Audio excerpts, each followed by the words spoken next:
देखो बेटे, आज हम बात करेंगे शिक्षा मनोविज्ञान विषय के अधिगम टॉपिक के बारे में।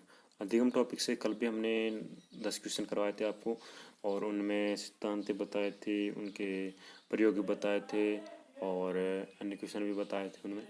तो लेकिन कुछ आज बढ़ा चढ़ा कर और काफ़ी क्वेश्चन, उनसे ज़्यादा क्वेश्चन लेकर आ रहे हैं, और उनसे संबंधित अन्य भी जैसे ऑप्शन है उनके बारे में भी हम आपको बताएंगे।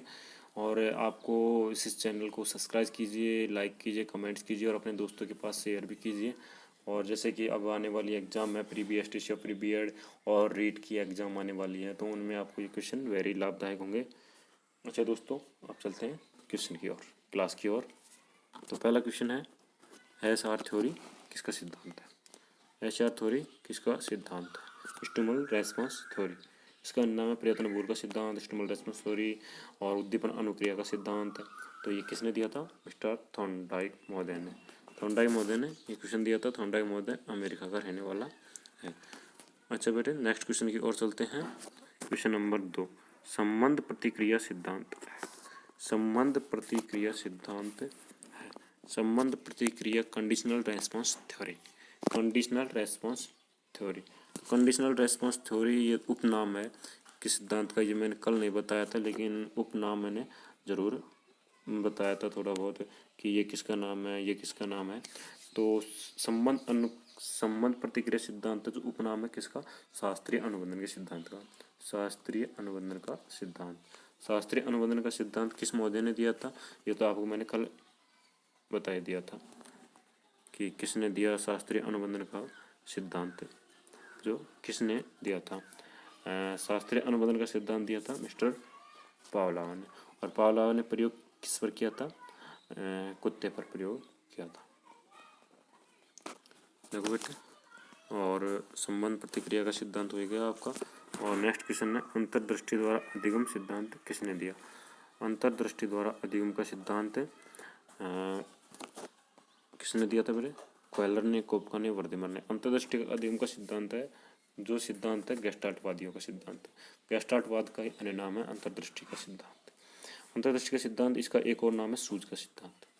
सूज का सिद्धांत तो चिंपांजी नामवर बांदा सुल्तान नामक चिंपांजी पर इसका प्रयोग किया गया था। क्वेलर ने, कोपका ने और वर्धमान ने, ये सभी। इसका राइट आंसर होगा option number D. Question number 3 का राइट आंसर होगा ऑप्शन नंबर डी। चलो बेटे, नेक्स्ट क्वेश्चन की ओर चलते हैं। Question number 4। क्वेश्चन क्या कह रहा है? प्रबलन का सिद्धांत किसने दिया? CL हल ने, गुथरी ने, किलपैट्रिक ने, JL मेरोने ने। तो आज आपको हम सभी सिद्धांतों के बारे में लगभग काफ़ी क्वेश्चन लेकर आए हैं। तो उसमें काफ़ी सिद्धांत, मतलब आपका धीरे धीरे सभी सिद्धांतों को हमने लिया गया है, और भी यदि कुछ सिद्धांत रह जाते हैं तो नेक्स्ट क्लास में ज़रूर लेंगे। और जैसे अब इसमें क्वेश्चन नंबर 4 आपको बता रहा है प्रबलन का सिद्धांत किसने दिया था? प्रबलन का सिद्धांत देखो बेटा दिया था किसने? CL हल ने। CL हल ने प्रबलन का सिद्धांत दिया था। ऑप्शन नंबर 1 ए प्रबलन का सिद्धांत। क्वेश्चन नंबर 4 का ऑप्शन नंबर हो जाएगा ए। नेक्स्ट क्वेश्चन है, क्षेत्र या अधिगम का प्राकृतिक दशा सिद्धांत। क्षेत्रीय अधिगम का प्राकृतिक दशा सिद्धांत किसका है? किसने दिया था? गुथरी ने दिया था, टॉलमैन ने, बांडुरफ ने, या कोर्टलेविन ने। तो देखो बेटे, क्वेश्चन नंबर 5 का राइट आंसर होगा किसमें? कोर्टलेविन। कोर्टलेविन ऑप्शन नंबर ए। इसने कौन सा सिद्धांत दिया था? क्षेत्र अधिगम का प्राकृतिक दशा का सिद्धांत। क्षेत्र अधिगम का प्राकृतिक दशा का सिद्धांत दिया था किसने? कोर्टलेविन ने। चलो नेक्स्ट क्वेश्चन की ओर चलते हैं। Question number 6। क्वेश्चन नंबर 6 क्या कहते हैं? अन्वेषण का सिद्धांत किसने दिया था? अन्वेषण का सिद्धांत किसने दिया था? Option number A Jerome Bruner, option number B Gagne, option number C Lewin, option number D कोई नहीं। तो देखो बेटे, अन्वेषण का सिद्धांत है जो दिया था option number A Jerome Brunner ने। जेरोम ब्रूनर ने अन्वेषण का सिद्धांत दिया था। तो आपका क्वेश्चन नंबर 6 का राइट आंसर हो जाएगा ऑप्शन नंबर ए। अब चलते हैं क्वेश्चन नंबर 7 की ओर। क्वेश्चन नंबर 7 देखो बेटे क्या कहता है? सामाजिक अधिगम का सिद्धांत किस मनोवैज्ञानिक ने दिया? कौन सा? सामाजिक अधिगम का सिद्धांत किस मनोवैज्ञानिक ने दिया था? अल्बर्ट बांडुरा ने, किलपैट्रिक ने, C.S. राइस ने और बिने ने। तो देखो बेटे, बिने ने बुद्धि प्रश्न किया था अमेरिका में, और भारत में बुद्धि प्रश्न किया था C.S. राइस ने, और अल्बर्ट बांडुरा, किलपैट्रिक हैं जो सिद्धांतिक मुद्दे हैं। तो इसमें से किलपैट्रिक नहीं है, CH राइस नहीं है और बिने भी नहीं है। तो वो सामाजिक अधिगम का सिद्धांत किसने दिया था? एल्बर्ट बांडुरा ने। तो आपका क्वेश्चन नंबर 7 का राइट आंसर हो जाएगा बेटे question option number A, Albert Bandura. चलो नेक्स्ट क्वेश्चन की ओर। Question number 8। क्वेश्चन नंबर 8 आप क्या कहते हैं? थॉर्नडाइक के मुख्य नियम। थॉर्नडाइक के मुख्य नियम, बाकी गौण नियम। गौण नियम नहीं पूछे। गौण नियम 5 है, मुख्य नियम 3 है। तो तीनों नियम यहाँ पर दिए गए। जय माता दी के नाम से लगा दो ये सभी। जय माता और फिर सभी है इसमें ठोक दो जय माता दी। लेकिन फिर भी आपको ध्यान रखना होगा, ऑप्शन पे एक बार जरूर पढ़ना होगा, क्योंकि कभी कभार वो भी गलत हो जाता है जय माता दी अपना। तो इसमें क्वेश्चन नंबर 8 है, थॉर्नडाइक के मुख्य नियम पूछे गए हैं। तत्परता का नियम है, अभ्यास का नियम, प्रभाव का नियम। तीनों सही है, क्योंकि थॉर्नडाइक ने 5 गौण नियम दिए थे, 3 मुख्य नियम दिए थे, तीनों यही है। तो क्वेश्चन नंबर 8 का ऑप्शन नंबर 4 सही हो जाएगा। ये सभी ऑप्शन ठीक है। अच्छा जी, नेक्स्ट क्वेश्चन की ओर चलते हैं। Question number 9। क्वेश्चन नंबर 9 क्या कहता है? क्लासिकल अनुबंधन में घंटे के प्रति लार की अनुक्रिया है। तो इसमें आपका UCS, CS, CR, UCR, unconditional stimulus और conditional stimulus, conditional response, unconditional response. मतलब S स्वाभाविक लार और CS का मतलब स्वाभाविक उद्दीपन और UCS का मतलब स्वाभाविक अस्वाभाविक उद्दीपन है। मतलब अस्वाभाविक भोजन दिया गया है, वहाँ पर पहले घंटी बजाई गई, फिर वो दिया गया, तो उसी के माध्यम से होता है। तो क्लासिकल अनुबंधन में घंटी के प्रति लार की अनुक्रिया है। यह अनुप्रिया नहीं है बेटे, यह है अनुक्रिया। क्या है? क्रिया। क्रिया की जगह क्या है? ओनली क्रिया। ये गलत प्रिंट हो चुका है हमारे यहाँ, कोई दिक्कत नहीं है बेटे ये, लेकिन मैंने आपको बता दिया है कि अनुप्रिया नहीं है, अनुक्रिया है। अच्छा, तो इसमें राइट आंसर होगा CR, कंडीशनल रेस्पॉन्स। मतलब यदि आप भोजन के बाद में, घंटे के बाद में भोजन देते हैं, तो उसी के प्रति लार, तो conditional response. Option number C, question number 9 का option number C right answer होगा। नेक्स्ट क्वेश्चन की ओर चलते हैं। प्रशिक्षण स्थानांतरण के कितने प्रकार हैं? प्रशिक्षण स्थानांतरण के कितने प्रकार हैं? तो बेटे जय माता दी से इसमें भी है, ऑप्शन नंबर डी, ये सभी राइट आंसर होगा। क्योंकि स्थानांतरण कितने प्रकार का? 3 प्रकार के, धनात्मक, ऋणात्मक और शून्य स्थानांतरण। तो इसमें धनात्मक स्थानांतरण भी आएगा, ऋणात्मक भी आएगा, शून्यात्मक, क्योंकि आपको जो सीखना है 3 तरीके से सीखना होता है अपने, धनात्मक भी, ऋणात्मक भी, शून्यात्मक भी। तो इसलिए इसमें राइट आंसर होगा जय माता दी, मतलब ये सभी। तो ऑप्शन क्वेश्चन नंबर 10 का option number D right answer होगा। नेक्स्ट क्वेश्चन की ओर चलते हैं। एक शिक्षक होने के नाते आप सीखने के किस नियम को नहीं अपनाएंगे? देखो बेटे, क्वेश्चन नंबर 11 क्या कहता है? शिक्षक होने के नाते आप सीखने किस नियम को नहीं अपनाएंगे। देखो बेटे, आपको क्वेश्चन पूरा पढ़ना होता है, क्योंकि उसमें ये एक बहुत बुरी है, क्या नहीं है ना, जो बहुत खराब है ये, क्योंकि ये आ जाता है अपन क्वेश्चन को जल्दी पढ़ जाते हैं। शिक्षक होने के नाते आप सीखने किस नियम को अपनाएंगे, डायरेक्टली पढ़ लिया आपने और आपका क्वेश्चन गलत हो जाता है। इसलिए आप ये है ना, नहीं, इसको जरूर पढ़िए, क्वेश्चन को पूरा जरूर पढ़िएगा। तो इसमें पहला ऑप्शन है आंशिक क्रिया का नियम, दूसरा है तत्परता का नियम, तीसरा है अभ्यास का नियम और चौथा है लिंग भेद का नियम। तो शिक्षक होने के नाते आप किस नियम को नहीं अपनाएंगे? लिंग भेद, मतलब लड़के और लड़कियों में हम किसी प्रकार का भेदभाव नहीं करेंगे। ठीक है, शिक्षक होने के नाते अपन को ये नियम का जरूर ध्यान रखना है, क्योंकि लड़का या लड़की अपन को समान रूप से सभी को शिक्षा देनी है। अच्छा बेटे, नेक्स्ट क्वेश्चन की ओर चलते हैं। Question number 12। क्वेश्चन नंबर 12 क्या कहते हैं? तत्परता का नियम किसने दिया? अभी क्वेश्चन हल किया है अपने थॉर्नडाइक का मुख्य नियम। तो मुख्य नियम कितने हैं? 3। तो तीनों में पहला कौन सा है? तत्परता का नियम फर्स्ट नंबर का है तीनों में। तो किसने दिया? थॉर्नडाइक महोदय ने दिया। कौन सा? तत्परता का नियम है, थॉर्नडाइक महोदय ने दिया। क्वेश्चन नंबर 12 का ऑप्शन नंबर ए राइट आंसर है। अच्छा बेटे, नेक्स्ट क्वेश्चन की ओर चलते हैं।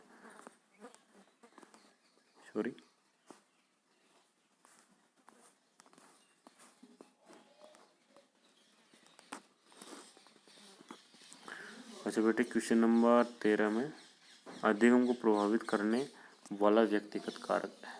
अधिगम को प्रभावित करने वाला व्यक्तिगत कारक है संचार के साधन, समझ समूह, अध्यापक या परिपक्वता। व्यक्तिगत कारक मतलब खुद खुद के माध्यम से सीखने का संचार के साधन, मतलब जैसे अपन टेलीविज़न या रेडियो या मोबाइल फ़ोन इनके माध्यम से सीखे, वो संचार के साधन होगा। तो वो व्यक्तिगत कारक नहीं हो सकता। समवयस्क समूह अपनी समान आयु वाले जो भी अपनी मंडली है उनके माध्यम से सीखे, तो ये भी अधिगम को प्रभावित नहीं कर सकता, क्योंकि व्यक्तिगत कारण नहीं है। तीसरा अध्यापक भी व्यक्तिगत कारण नहीं है, वो भी अलग आ गया। तो परिपक्व, एक तो खुद परिपक्व हो और उसकी आयु, परिपक्वता एवं आयु है जो व्यक्तिगत कारक है। तो अधिगम को प्रभावित करने वाला व्यक्तिगत कारक कौन सा हुआ? परिपक्वता एवं आयु। तो क्वेश्चन नंबर 13 का ऑप्शन नंबर डी है जो राइट आंसर होगा। नेक्स्ट क्वेश्चन की ओर चलते हैं। नवीन ज्ञान तथा नवीन प्रक्रियाओं का अर्जन करने की प्रक्रिया अधिगम प्रक्रिया है, यह कथन किस मनोवैज्ञानिक है? अब ये क्या पूछ ली? परिभाषा पूछ ली। तो परिभाषा एक किसने दी थी?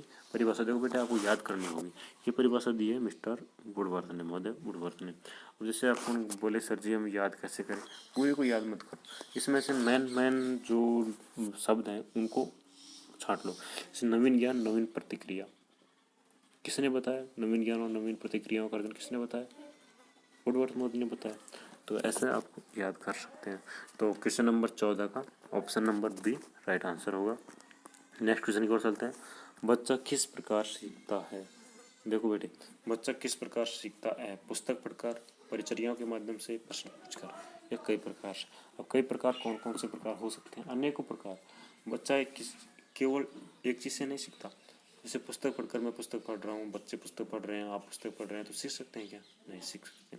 ओनली पुस्तकों से नहीं सीखा जा सकता, ओनली परिचर्याओं से भी नहीं सीखा जा सकता, ओनली प्रश्न पूछ कर भी नहीं सीखा जा सकता। प्रश्न पूछने से अपना जो अंदर जो एक उनको नहीं आ रहा है उनका हल जरूर हो जाता है, लेकिन सीख नहीं सकते, क्लियरिटी सीख नहीं सकते। ओनली किसी एक चीज़ से नहीं, हाँ पुस्तकें पढ़कर, परिचर्या से, प्रश्न पूछकर, विधियों से, उपायों से, अनुकरणों से, अनुभवों से इत्यादि माध्यम से बच्चे सीख सकते हैं। तो इसमें राइट आंसर क्या होगा? कई प्रकार से बच्चा सीखता है। Option number D right answer होगा। क्वेश्चन नंबर 15 का ऑप्शन नंबर डी। चलो नेक्स्ट क्वेश्चन की ओर चलते हैं। सीखने के अंतर्दृष्टि सिद्धांत को किसने बढ़ावा दिया? सीखने के अंतर्दृष्टि सिद्धांत को किसने बढ़ावा दिया? जीन पियाजे ने, वाइगोत्स्की ने, गेस्टाल्टवादियों ने, या पावलोव ने? देखो गेस्टाल्टवादी 3 हुए थे, वो आपको पता है, कोयलर, कोपका और वर्देमर। तो देखो सीखने का अंतर्दृष्टि सिद्धांत गेस्टाल्टवाद का ही दूसरा नाम है। इसका गेस्टाल्टवाद का दूसरा नाम। गेस्टाल्टवाद का एक नाम और है सूझ का सिद्धांत। इसका सूझ का सिद्धांत है गेस्टाल्टवाद का एक और नाम। तो ये अंतर्दृष्टि का सिद्धांत है जो अपने गेस्टाल्टवादियों का है। तो option number C right answer होगा। इसमें क्वेश्चन नंबर 16 में ऑप्शन नंबर सी है जो राइट आंसर होगा। अच्छा बेटे नेक्स्ट क्वेश्चन की ओर चलते हैं। गेस्टाल्ट का अर्थ है, गेस्टाल्ट का अर्थ है, अपन कल से क्वेश्चन पुटअप करते आ रहे हैं, गेस्टाल्टवाद गेस्टाल्टवाद लेकिन गेस्टाल्ट का जब अपने अर्थ ही नहीं समझा तो क्वेश्चन का क्या हल करेंगे? तो गेस्टाल्ट का अर्थ पूर्णाकार है, संज्ञान है, अंतर्दृष्टि है, यह अनुबंधन है। अनुबंधन शास्त्रीय अनुबंधन सिद्धांत का संज्ञानवाद का सिद्धांत भी है और अंतर्दृष्टि का सिद्धांत भी है इसका गेस्टाल्टवाद, लेकिन इसका अर्थ नहीं है। अर्थ है इसका पूर्णाकार, पूर्ण आकार, मतलब बच्चा है जो पूर्ण रूप से इसमें सीखता है, उसमें बच्चे को किसी प्रकार की कमी नहीं रहती सीखने के लिए, इसलिए इससे गेस्टाल्टवाद है, सूझ का सिद्धांत, सोच समझ कर बच्चा इसमें सीखता है। तो क्वेश्चन नंबर 17 का राइट आंसर हो जाएगा ऑप्शन नंबर ए पूर्णाकार। नेक्स्ट क्वेश्चन आता है अपने, अधिगम सर्वोत्तम होगा जब बुद्धि होगी, अनुशासन होगा, अभिप्रेरणा होगी, या अभिवृद्धि होगी। बुद्धि से अधिगम सर्वोत्तम नहीं हो सकता, अनुशासन बनाए रखने से भी सर्वोत्तम नहीं हो सकता, और अभिप्रेरणा और अभिवृद्धि से भी नहीं हो सकता। अभिप्रेरणा, जब तक दूसरों के माध्यम से अपन को प्रेरणा नहीं दी जाएगी कि उनके माध्यम से अपन को अनुशासन के माध्यम से सिखाया जाएगा, अभिवृद्धि के माध्यम से सिखाया जाएगा, और बुद्धि का भी विकास होगा। तो इसलिए ऑप्शन नंबर सी है अभिप्रेरणा, वो इसका राइट आंसर होगा। अधिगम सर्वोत्तम कब होगा? जब अभिप्रेरणा होगी, किसी को अपन को मोटिवेशन मिलेगा, मोटिव होंगे अपन, तभी अधिगम सर्वोत्तम होगा। क्वेश्चन नंबर 18 का राइट आंसर हो जाएगा ऑप्शन नंबर सी अभिप्रेरणा। क्वेश्चन नंबर 19 आता है आपके सामने कि साइकिल चलाने वाला बालक या व्यक्ति स्कूटर चलाना जल्दी सीख लेता है, यह है किसकी देन है? ये कौन सा स्थानांतरण की देन है? ये तो जल्दी सीख रहा है, मतलब वो ग्रोथ कर रहा है। ग्रोथ कर रहा है तो मतलब शून्य हो सकता है क्या? नहीं हो सकता। लंबवत हो सकता है? नहीं हो सकता। ऋणात्मक हो सकता है? नहीं हो सकता। तो बचा कौन सा? धनात्मक स्थानांतरण। राइट आंसर हो गया धनात्मक स्थानांतरण है, क्योंकि सीखने में वो ग्रोथ कर रहा है, इसलिए धनात्मक स्थानांतरण हो गया। साइकिल चलाने वाला व्यक्ति जल्दी सीख लेता है क्या? स्कूटर चलाना। तो क्वेश्चन नंबर 19 का राइट आंसर हो गया ऑप्शन नंबर डी, धनात्मक स्थानांतरण। नेक्स्ट क्वेश्चन आता है क्वेश्चन नंबर 20। स्किनर ने अपना प्रयोग किस जानवर पर किया? कुत्ते पर, बिल्ली पर, चूहा, कबूतर पर? कोई नहीं। कोई नहीं तो हो ही गया, लेकिन हो भी सकता है, क्योंकि इनमें से किसी पर नहीं किया होगा तो कोई नहीं ऑप्शन में राइट होगा। तो देखो फर्स्ट ऑप्शन है कुत्ता। कुत्ते पर किसने किया? पावला मोते ने, तो ये तो नहीं है। दूसरा ऑप्शन है बिल्ली। बिल्ली पर किसने किया? मिस्टर थॉर्नडाइक ने, तो ये भी नहीं है। चूहा और कबूतर। चूहा और कबूतर पर स्किनर महोदय ने प्रयोग किया था। किस पर? चूहा और कबूतर पर। इसलिए 3 तो गलत हो गया। Option number C right answer हो गया इसका, क्योंकि स्किनर महोदय ने ही चूहा और कबूतर पर प्रयोग किया था। तो इसलिए क्वेश्चन नंबर 20 का राइट आंसर हो जाएगा कौन सा? ऑप्शन नंबर सी, चूहा व कबूतर। चलो नेक्स्ट क्वेश्चन की ओर चलते हैं। नेक्स्ट क्वेश्चन आ गया क्वेश्चन नंबर 21। थॉर्नडाइक के प्रयोग में बिल्ली की भूख ने किसका कार्य किया? सही अनुक्रिया का चयन किया, दृढ़ीकरण का किया, सफलता का किया या चालक का किया? देखो बेटे, थॉर्नडाइक का प्रयोग कल से समझा रहा हूँ मैं आपसे। आप प्रयत्न एवं भूल का सिद्धांत। बिल्ली ने उस पर मांस का टुकड़ा रखा था पिंजरे के सामने, उदक पुदक के वो बटन के ऊपर उसका पंजा गिरा और गेट खुल जाता है, उसको भोजन प्राप्त हो जाता है। तो कई बार प्रयास करने के बाद में वो डायरेक्टली बटन पर प्रेस करती है और भोजन प्राप्त। तो इसमें किसका है? चालक का सिद्धांत। चालक का कार्य कर रहा है कौन? उसकी भूख है जो चालक का कार्य कर रही है। सही अनुक्रिया का नहीं कर रही, दृढ़ीकरण में सफलता का नहीं कर रही, चालक का कार्य है। कौन सी? भूख। ओनली भूख है जो चालक का काम करती है। तो क्वेश्चन नंबर 21 का राइट ऑप्शन हो जाएगा ऑप्शन नंबर डी, तो चालक। नेक्स्ट क्वेश्चन आता है क्वेश्चन नंबर 22। प्रशिक्षण स्थानांतरण के प्रकार हैं, मतलब प्रशिक्षण स्थानांतरण कितने प्रकार का है? अभी 2 क्वेश्चन तो पहले भी हो चुके हैं स्थानांतरण के, और तो आपको क्लियर पता होगा कि स्थानांतरण कितने प्रकार के हैं। बताने की ज़रूरत है क्या? वैसे तो बताने की कोई ज़रूरत है नहीं इसको, लेकिन फिर भी मैं आपको बताता हूँ 3 प्रकार का। कितने प्रकार का? 3 प्रकार का। ऑप्शन 20 में राइट आंसर हो गया। कौन कौन सा? धनात्मक स्थानांतरण, ऋणात्मक स्थानांतरण और एक शून्य स्थानांतरण। तो स्थानांतरण कितने प्रकार का है? 3 प्रकार का। ऑप्शन नंबर 22 का, क्वेश्चन नंबर 22 का option number B right answer होगा। अच्छा बच्चों, क्वेश्चन नंबर 23 की ओर चलते हैं। सामान्य व विशिष्ट सिद्धांत के प्रतिपादक हैं। सामान्य व विशिष्ट सिद्धांत के प्रतिपादक कौन है? विलियम वुंट है या डार्विन महोदय या स्पीयरमैन है या स्किनर है? तो 4 ऑप्शन आपके सामने। सामान्य एवं विशिष्ट सिद्धांत के प्रतिपादक आपको 4 ऑप्शन में से एक ऑप्शन राइट करना है, 3 ऑप्शन रॉन्ग करना है। तो सामान्य एवं विशिष्ट का सिद्धांत किसने दिया था? स्पिनर महोदय ने दिया था। कौन सा? सामान्य एवं विशिष्ट का सिद्धांत का। तो क्वेश्चन नंबर 23 का राइट ऑप्शन कौन सा होगा? Option number C, Spearman. Question number 24 आता है अभी आपके सामने। अधिगम को प्रभावित करने वाले कारक हैं। तो अधिगम को प्रभावित करने वाले कौन से कारक हैं? उचित वातावरण है, प्रेरणा है, परिपक्वता है या उपरोक्त सभी हैं? तो देखो, अधिगम को तो सबके से प्रेरणा है मुख्य रूप से। परिपक्वता अपन जैसे जैसे उम्र बढ़ती जाएगी तो अपन को अधिगम अधिक से अधिक विकास होता जाएगा। उचित वातावरण, अपन का वातावरण ठीक होगा तो अधिगम बढ़िया होगा। अभी प्रेरणा भी वैसे ही है। तो इसका अधिगम प्रभावित करने वाले उपयुक्त सभी ऑप्शन ठीक होगा। Option number D. Question number 24 का ऑप्शन नंबर डी राइट होगा। चलो नेक्स्ट क्वेश्चन की ओर चलते हैं। फ्रायड ने सबसे अधिक बल दिया किस प्रवृत्ति पर दिया? इसने प्रवृत्तियों का सिद्धांत दिया था फ्रायड महोदय ने। तो किस प्रवृत्ति पर सबसे अधिक बल दिया था इसने? काम प्रवृत्ति पर दिया था, रचना प्रवृत्ति पर दिया था, समूह प्रवृत्ति पर दिया था या संचय प्रवृत्ति पर दिया था? 4 ऑप्शन आपके सामने बैठे। तो देखो, फ्रायड महोदय, सिगमंड फ्रायड, कौन सा? Sigmund Freud. तो इन्होंने प्रवृत्तियों को काफ़ी अच्छी तरीके से समझाया है कि किस प्रकार की प्रवृत्ति मनुष्य में किस प्रकार काम आती है। तो इसमें फ्रायड ने सबसे अधिक किस प्रवृत्ति पर बल दिया? काम की प्रवृत्ति पर बल दिया, क्योंकि काम करेगा व्यक्ति तो उसके बदले उसको पगार मिलेगी तो अपने परिवार का लालन पालन, बच्चों की पढ़ाई की व्यवस्था सब कुछ कर सकता है। इसलिए काम की प्रवृत्ति फ्रायड महोदय ने सबसे अधिक बल दिया था। तो क्वेश्चन नंबर 25 का राइट आंसर हो जाएगा ऑप्शन नंबर ए, काम प्रवृत्ति। चलो नेक्स्ट क्वेश्चन की ओर चलते हैं। सीखना विकास की प्रक्रिया है।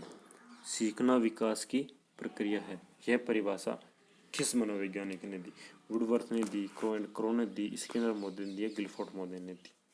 सीखना एक पहले भी आ चुकी है, नवीन ज्ञान और नवीन पहले भी एक परिभाषा आई थी नवीन विकास और नवीन ज्ञान का, वो किसकी था? वुडवर्थ की थी। और दूसरी परिभाषा है सीखना विकास की प्रक्रिया है, यह परिभाषा किसने दी? वुडवर्थ ने दी, क्रो ने दी, स्किनर ने दी, गिलफोर्ड ने दी। ये परिभाषा भी वुडवर्थ महोदय ने ही दी है। किसने? वुडवर्थ ने। किसकी? सीखना विकास की प्रक्रिया है। अच्छा जी, और क्वेश्चन नंबर 26 का राइट आंसर हो जाएगा ऑप्शन नंबर ए, वुडवर्थ। नेक्स्ट क्वेश्चन की ओर चलते हैं। Question number 27। क्वेश्चन नंबर 27 है, बालक विद्यालय में जीवन शैली सीखता है। बालक विद्यालय में क्या सीखता है? जीवन शैली सीखता है। बालक विद्यालय में जीवन शैली सीखता है। ये किसने कहा था? संवेग के माध्यम से, व्यवहार के माध्यम से, वातावरण के माध्यम से या अनुकरण के माध्यम से। बालक है जो विद्यालय में जीवन शैली किसके माध्यम से सीखता है? संवेगों के माध्यम से नहीं सीख सकता, नहीं। व्यवहार के माध्यम से अपने जीवन में डाल सकता है, लेकिन सीख नहीं सकता। वातावरण से भी इतना इफेक्ट नहीं पड़ेगा जितना कि अनुकरण के माध्यम से पड़ेगा। वातावरण किसी प्रकार का यदि वो अनुकरण नहीं कर रहा है, उनको ग्रहण नहीं कर रहा है, तो जीवन शैली में किसी प्रकार का इफेक्ट नहीं पड़ेगा। व्यवहार में उसको बदल सकता है, लेकिन जीवन शैली परिवर्तन नहीं कर सकता। संवेग का तो कोई इफेक्ट है ही नहीं इसमें। इसलिए अनुकरण के माध्यम से बालक है जो सबसे अधिक जीवन शैली में चेंजेस या बदलाव आते हैं इसमें, बालक में। तो क्वेश्चन नंबर 27 का ऑप्शन नंबर डी, अनुकरण, राइट आंसर होगा। अब नेक्स्ट क्वेश्चन को चलते हैं। Question number 28। तो क्वेश्चन नंबर 28 क्या कहते हैं? देखो बेटे, इनमें से कौन सा अधिगमक कारक है? अभिप्रेरणा, रुचि, ध्यान या अप्रयुक्त सभी? जय माता दी, ठोक दो। क्यों? जय माता दी, राइट आंसर अप्रयुक्त सभी। इसमें तो बड़ा ठीक है, लेकिन फिर भी आपको ध्यान रखना है इसमें जय माता दी को लगाने से पहले एक बार ऑप्शन की ओर ध्यान कर लेना जरूरी है। तो इसमें क्वेश्चन नंबर 28 में पहला ऑप्शन है अभिप्रेरणा, ध्यान और रुचि। तीनों के तीनों अधिगम के इम्पोर्टेंट पार्ट हैं, तो सभी राइट होगा इसमें। क्वेश्चन नंबर 28 का ऑप्शन नंबर डी, उपयुक्त सभी, राइट आंसर होगा। नेक्स्ट क्वेश्चन है, संज्ञानात्मक विकास का अर्थ है। संज्ञानात्मक विकास का अर्थ है अभियोग्यता का विकास, बच्चे का विकास, शारीरिक कौशल का विकास या व्यक्तिगत विकास। तो संज्ञानात्मक विकास का पार्ट हो जाएगा अभियोग्यता का विकास। अभियोग्यता का विकास है जो संज्ञानात्मक विकास का अर्थ है। इसका मुख्य रूप से संज्ञानात्मक सिद्धांत किसने दिया था? ये मैंने आपको कल बता दिया गया है।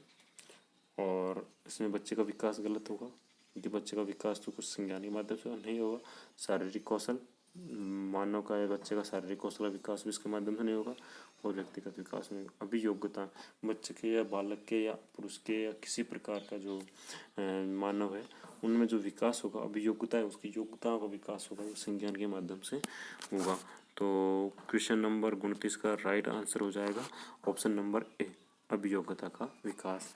चलो नेक्स्ट क्वेश्चन की ओर चलते हैं, और इस क्लास का अंतिम क्वेश्चन है। ये अंतिम क्वेश्चन है, एक छात्र में अधिगम निम्न में से किस पर निर्भर नहीं करता है? फिर वही बात आ गई, कौन सी? नहीं वाली। क्वेश्चन को पूरा पढ़ो करो। एक छात्र में अधिगम निम्न में से किस पर निर्भर नहीं करता है या नहीं रहता?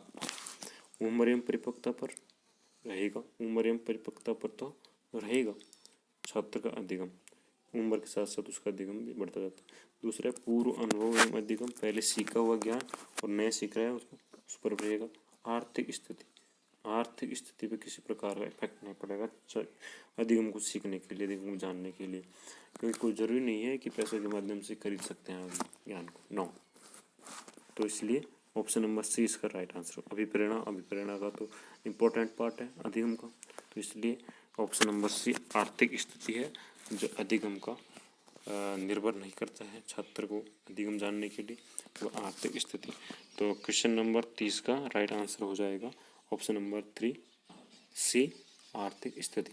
तो देखो बेटे, आज की क्लास में हम 30 क्वेश्चन आपके सामने लेके आए, कल 10 क्वेश्चन दिया, टोटल 40 क्वेश्चन हो गए। और ये तो एक ही चैप्टर से हुआ भी, अधिगम से काफ़ी टॉपिक हैं, उनके माध्यम से भी हम आगे क्लासें आपके सामने प्रस्तुत की जाएंगी। और आप क्लासों को अधिक से अधिक शेयर कीजिए, लाइक कीजिए, कमेंट्स कीजिए, और कमेंट्स में आंसर भी बताइएगा। और यदि कोई इनमें से कोई गलत हो या आंसर गलत है बताया हो मैंने, तो उसका भी आप चूज कीजिए। यदि कोई गलती होती है तो उसको हम सुधार अवश्य करेंगे। और वीडियो को शेयर कीजिए ताकि आपके दोस्त हैं या मिलने वाले रिश्तेदार रिलेटिव जितने भी हैं उनके पास शेयर कीजिए, तो उनमें भी तैयारी करने वाले बच्चों के लिए वेरी इंपॉर्टेंट वीडियो है। क्योंकि ये जितने क्वेश्चन मैंने बनाए हैं वो काफ़ी किताबों से निष्कर्ष निकाल कर बनाए हैं, और पिछली एग्जामों में बार बार दोहराए जाते हैं क्वेश्चन, उनको मैंने लिया गया है। तो बेटा आज के लिए इतना ही काफ़ी है बेटे। तो अब हम चलते हैं